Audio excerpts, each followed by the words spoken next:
From a mandate, a simple mandate, if you have eyes, you can know if that ministry is of men.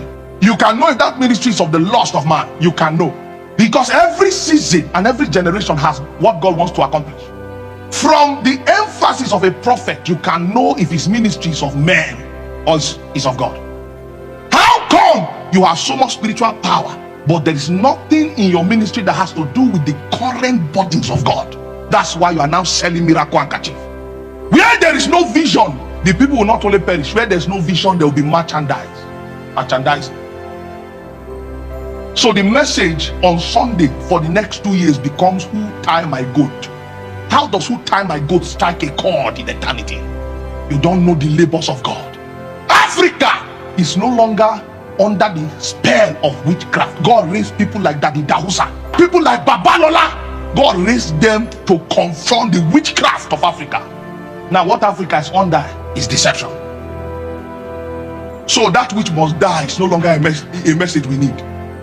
There's no witch to kill us, but there's only deceivers that are destroying the vine.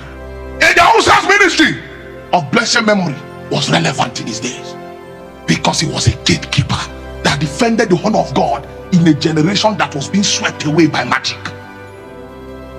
Apostle Babalola, a man who bettered the move of prayer in his day and time. But you see, his people did not discern when his ministry was over, so they continued his church, and then they now, oh my God, go to Babalola mountain and they are collecting money. What the man did not do, people are now doing it in his name. They are profiting off his name. There were many healing revivalists and evangelists that God raised many years ago in America. But when the season of their ministry was over, many people did not understand that this one's ministry was for a season. They now continue the ministry and turned it into an incorporation. Go and check the labors of John Wesley now and check what it has become today. People will hate these things, but I'm a prophet. I will only speak the burdens of the Lord.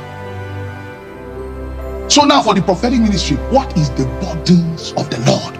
What is the spiritual blessings that God has apportioned for his prophet? Do you think major 3, major 4, major electricity is what God wants to do with his prophets? You can know a ministry that is of men by the burdens, by the vision, by the mandate. That's why I thank God for someone like Rehan Bonke. When his days was over, he did not call his son and say, okay, I am now popular among the nations. This, our business should not die. So, okay, let me train you as an understudy so that we carry on the work. No. He located Daniel Kolenda. And then it's okay, I've done my part. You take the baton and move the ministry to the next phase of his operation with God amongst men. And guess what? Rehabonki's son is a cameraman in that ministry. How many African pastors will do it? In fact, they're already prepping their son. That's why you are killing your children, because they never received a mandate from God. They received a mandate from you. They will hate these things. But you see, to decrease sometimes is a sign of spiritual maturity.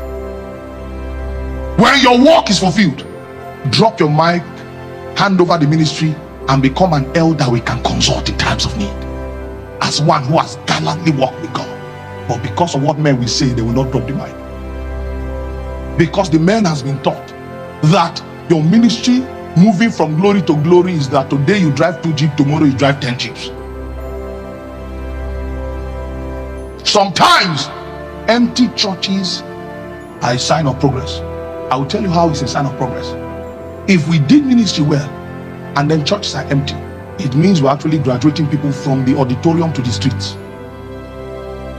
Graduate them and let them go to the streets, not the auditorium. So we frown at the members for listening to another pastor, but we don't frown against them for watching Big Brother Naija. Which one transmits more corruption? These things, that's why God does. That's why, see, what God is doing with us, it's not a ministry, it's an army. It's a movement. Salem is not, it's a movement. There There are only very few things that can bet revival. Only very few things. If a team will bet revival, it will not have church members, it will have disciples.